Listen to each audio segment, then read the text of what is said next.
بس البرنامج.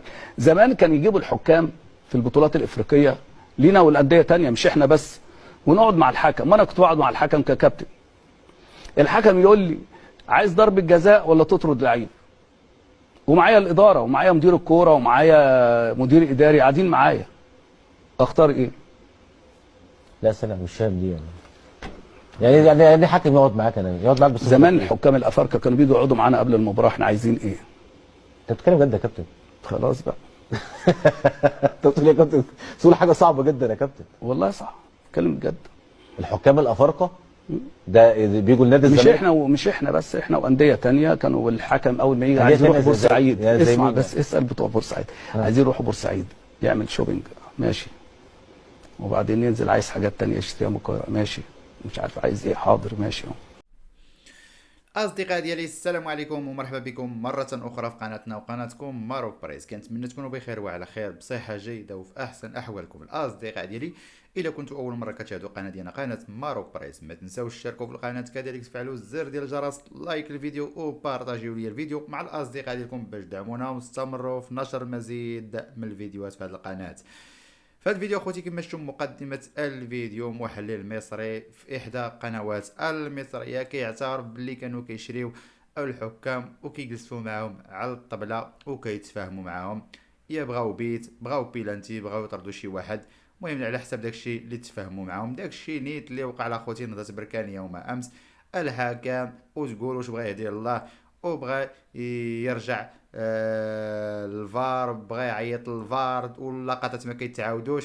يعني اخوتي هادشي هذا تورق ولا باين، خصوصا عند القنوات المصريه والمخرجين المصريين اللي دائما ما كيطحنوا الانديه المغربيه في الكولسه.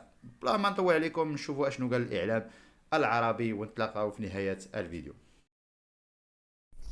ما تنساوش تشاركوا في القناة وكذلك تفعلوا الزر ديال الجرس ولايك الفيديو، وشكرا لكم.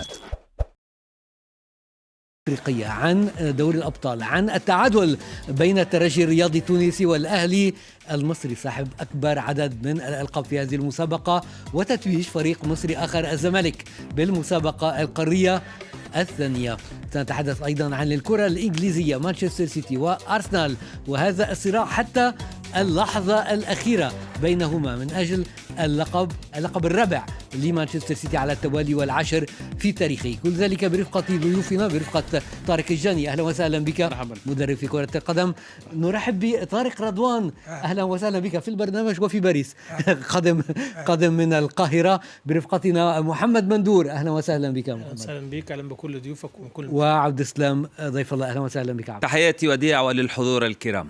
وينضم إلينا أيضا من المغرب زميل أيمن زيزي، سيكون معنا، أنت معنا. سنتحدث بداية بأنك معنا عن تحديدا مباراة الفريق المغربي نهضة بركان، هذه المباراة النهائية، المواجهة النهائية بينه وبين الزمالك الذي يتوج الزمالك على فكرة بلقبه الثاني وللمرة الثانية على حساب هذا الفريق المغربي. الفوز في المغرب 2-1 ذهابا، ثم فوز الزمالك على أرضي 1-0،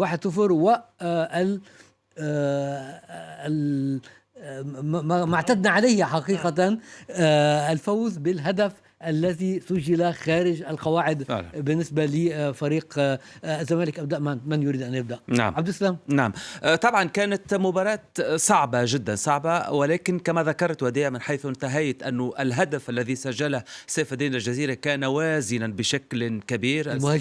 المهاجم التونسي طبعا سيف الجزيري، وهو المهاجم المكافح، وهو قصة نجاح كبيرة جدا في كرة القدم، ومثال ربما يحتذى به في المثابرة والكفاح من أجل النجاح. قلت هدف سيف الجزيري في لقاء الذهاب في بركان كان حاسما وكان مؤثرا وكان مسيطرا على مجرى لقاء الإياب. صحيح الزمالك استطاع أن يتقدم في النتيجة بهدف ل0، ولكن الآيدي كانت على قلوب كل مشجعي الزمالك، لأنه كان بالإمكان نهضة بركان أن يسجل في أي لحظة، وإذا سجل كانت الأمور ستنتهي لحسابه. طبعا كانت مباراة مثيرة، مباراة نهائية بكل ما في الكلمة من معنى.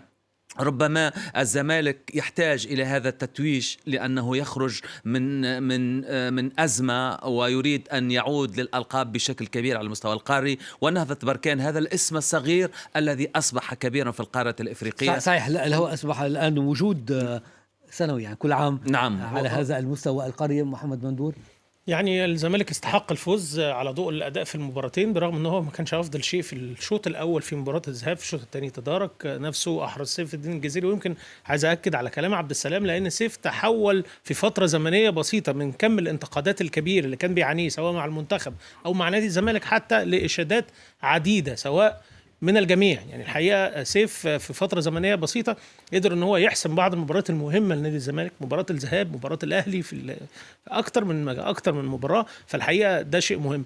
جوزيه جوميز مدرب الزمالك تعامل بذكاء كبير جدا في مباراه العوده، لدرجه ان احنا شفنا برغم التقدم الزمالك في بدايات المباراه 1-0 حوالي 75 دقيقه ما فيش اي كره خطره على مرمى عواد، ما فيش اختبار واحد لحارس مرمى الزمالك.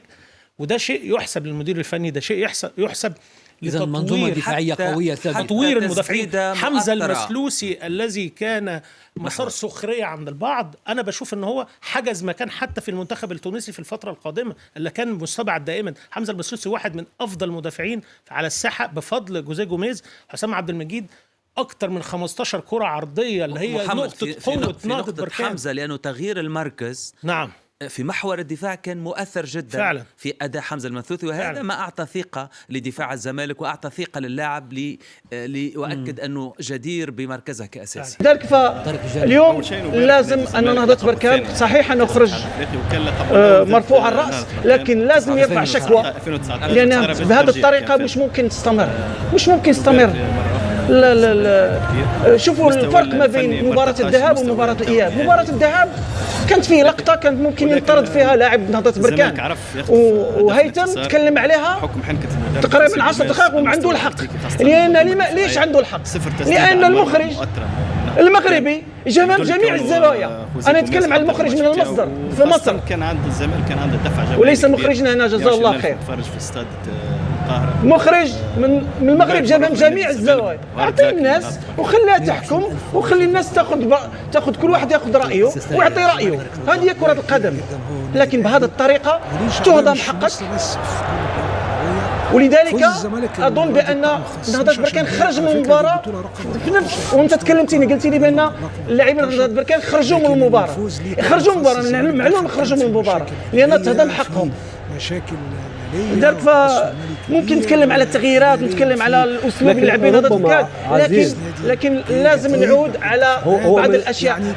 هو من المفروض في فار والعوده والرجوع الى الفار، لكن ساعطيك اللقطات. انت طلبت لقطات بالتحديد فيما يتعلق بركله جزاء، ربما هي لحظه عزيز حتى اكمل بعد ذلك.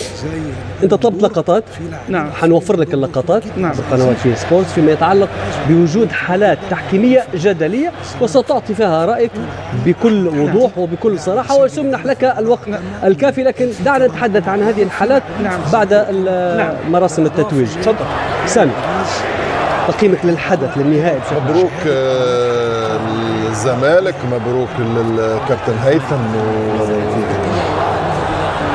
حظ اوفر عزيز اكيد، لكن زاد احساس جميل من الكابتنين معناتها اكيد هيثم فاروق معناتها شعوره واحساسه شعور نبيل جدا معناتها، ومحبته وغيرته على فريقه اكيد حاجه رائعه، وهذه تبين معدن اللاعب الولاء والانتماء. والولاء كذلك عزيز الغيره، نعرف اللي كونه عزيز ماهوش من مشجعين، لكن فريق مصر من حقه انه هو لكن عزيز معناتها ينفع صوت الحق وصوت معناتها دافع بشراسه. ممكن حتى لو كان واحد من نهضة بركان موجود هنا اليوم ما يدافعش كما عزيز، وبرافو العزيز على خاطر صحيح ثم بعض الاشياء معناتها اللي غير مقبوله في كره القدم في افريقيا. ما نقصوش الفرحه نتاع الزمالك، اكيد المباراة على المستوى الفني والمستوى الكروي معناتها بلغت مستوى متوسط، ما هوش مستوى كبير ورفيع معناتها، وحسب رأيي ممكن أفضل من مباراة أمس معناتها النهائي نتاع الشامبيونز ليج. بمستوى تكتيكي عالي، تنظيم عالي من الجانبين، فرص تنظيم هجومات، لكن لا شيء من ذلك. فقط هناك لاعب أكثر ما هو فردي، أكثر ما هو تسديد على المرمى. مقابلة متكافئة بالنظر إلى الإحصائيات، بعيدا عن العاطفة. تسديدتين أو 14 تسديدة من جانب فريق النهضة البركانية، ولا تسديدة مؤثرة. غاب التركيز في التسديد. صراحة غابت لمسة المدرب معين الشعباني في هذه المقابلة. كنا ننتظر أنه يبرز يعني ونشوفوا يعني تجربته تراكمه مع تجاربه مع فريق الترجي التونسي في المنافسة الإفريقية، لكن لمسة المدرب كانت غائبة سواء في مقابلات الذهاب أو الإياب. أظن أن نهنئ فريق الزمالك لأنه فاز، ولكن كانت شكوك حول ضربة جزاء يعني صالح النهضة البركانية، كانت قادرة أنها تغير مجرى اللعب. على أي نتمنى حظ أوفر لفريق النهضة البركانية الذي يبقى برصيد زيد مشرف في السنوات الأخيرة في هذه المسابقة. تتويجين فقط، لعب نهائيين خسرهما أمام الزمالك المصري، ونظن بأنه يعني هذا النهائي لم يوفي بالوعود الكبيرة التي كان الجميع ينتظر منها. مبروك مرة أخرى للزمالك، استحق الفوز والتتويج بهذا اللقب وحتى النهضة البركانية. شكرا أيمن. لاحظنا نتحدث كثيرا عن الفرص، نتحدث عن الأهداف. هذه مشكلة تحدثنا عنها حقيقة منذ ربع النهائي ربما في المسابقات الإفريقية. القليل من الأهداف، القليل من الفرص. عبد السلام كنت فعلا هذا مقلق جدا، لأنه نهائيات بائسة شحيحة ضعيفة، يعني لا توجد مهارات، لا توجد أهداف، لا توجد فرجة. صحيح ربما الجماهير كانت هي الحاضرة أو الأكثر فرجة والأكثر إثارة في مثل هذه البطولات. واسمح لي وديع أن أطرح أن هذه الخسارة نهضة بركان لهذا النهائي، هل مع أيمن أرجو أن نتناقش معه لأنه موجود على عين المكان في المغرب، هل ستؤثر على المستقبل القريب لنهضة بركان، لأنه خرج من سباق كأس العرش، خارج التتويج على لقب البطولة، ومع وجود معين الشعباني هل سيبقى هناك مشروع لهذه النهضة التي استطاعت أن تفرض اسمها إفريقيا، ولكن الغياب عن الكأس، الخروج من الكأس بشكل مبكر أمام الجيش، والابتعاد عن صدارة الترتيب وهي غير معنية بالتتويج بالبطولة، يعني أن الموسم القادم سيكون صعب بالنسبة لنهضة نطرح سؤال أيمن زيزي لديه أكيد أجوبة على كل هذه التساؤلات. أيمن. نعم، يعني بكل صراحة فريق النهضة البركانية لم يعد فريق واسم صغير في الساحة الإفريقية ولا الوطنية في السنوات الأخيرة. فريق أصبح كبير بإنجازاته بألقابه على المستوى الوطني على المستوى الإفريقي، الكل ينتظر منه. أيمن زيزي، كنت معنا من المغرب. كلمة أخيرة ربما عن جماهير الزمالك. كان هناك سعادة كبيرة بهذا اللقب غير المتوقع كما ذكر طارق رضوان قبل قليل. ممكن أن نستمع إلى بعض الأنصار. احلى زمالك، احلى زيزو، احلى الفريق كله النهارده من الفرحه اللي احنا فيها مش عارفين نقول ايه.